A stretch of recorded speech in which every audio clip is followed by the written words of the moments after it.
नमस्ते बच्चों, आज हम 10th क्लास की हिंदी क्षितिज का 10वां पाठ ऋतुराज पढ़ेंगे।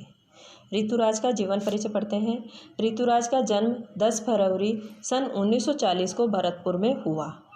राजस्थान विश्वविद्यालय जयपुर से उन्होंने अंग्रेजी में MA किया। 40 वर्षों तक अंग्रेजी साहित्य के अध्यापन के बाद वह सेवानिवृत्त होकर वे जयपुर में रहते हैं, अर्थात 40 वर्षों तक उन्होंने अंग्रेजी साहित्य को पढ़ाया। उनके अब तक 8 कविता संग्रह प्रकाशित हो चुके हैं, जिनमें एक मरण धर्मा और अन्य पुल पर पानी, सूरत, नीरत और लीला मुखारविंद प्रमुख है। ये उनकी प्रमुख कविताएं हैं और उनको मिलने वाले पुरस्कार इस प्रकार हैं: सोमदत्त, परिमल सम्मान, मीरा पुरस्कार, पहल सम्मान तथा बिहारी पुरस्कार उनको मिले हैं। अब है पाठ परिचय। कन्यादान कविता में माँ बेटी को स्त्री के परंपरागत आदर्श रूप से हटकर सीख दे रही है। एक माँ अपनी बेटी से कह रही है कि लड़की जैसा न दिखाई देने में इसी आदर्शीकरण का प्रतिकार है। बेटी माँ के सबसे निकट और उसके सुख दुख की सहेली होती है, इसी कारण उसे अंतिम पूंजी कहा गया है।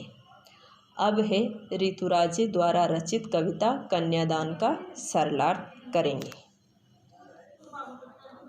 कितना प्रामाणिक था उसका दुख लड़की को दान में देते वक्त, जैसे वही उसकी अंतिम पूंजी हो।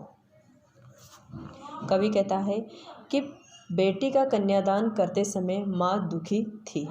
उसे लग रहा था मानो वह अपने जीवन में संचित अंतिम पूंजी से ही बिछुड़ रही हो, यानी अपने जीवन में कमाई हुई सारी पूंजी से ही अलग हो रही हो। लड़की अभी सयानी नहीं थी, अभी इतनी भोली सरल थी कि लड़की अभी बड़ी नहीं हुई थी। उसकी उम्र बहुत कम थी।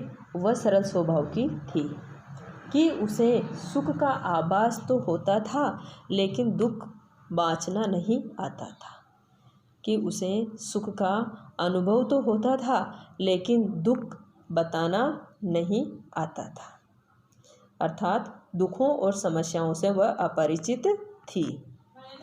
पाठिका थी वह धुंधले प्रकाश की कि कम आयु और भोले स्वभाव के कारण आगामी जीवन उसके लिए धुंधले प्रकाश में पढ़ी जाने वाली कविता के समान था।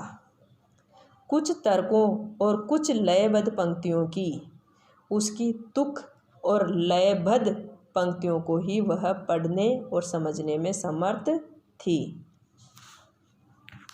माँ ने कहा, पानी में झांककर अपने चेहरे पर मत रीझना।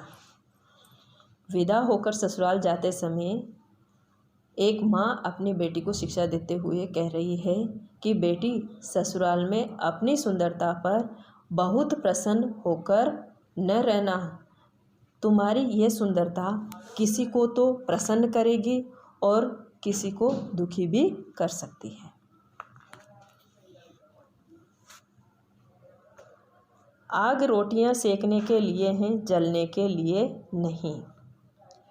माँ अपनी बेटी से कहती है कि ध्यान रखना, स्त्री के लिए आग केवल रोटी सेकने के लिए होती है। कभी भी आवेश में यानी गुस्से में आकर के तथा दुखी होकर के आग लगाकर जल मरने की बात मत सोचना।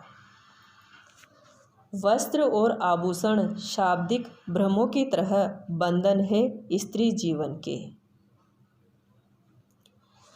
माँ कह रही है कि ससुराल में कीमती वस्त्र और आभूषण पाकर बहुत खुश मत होना।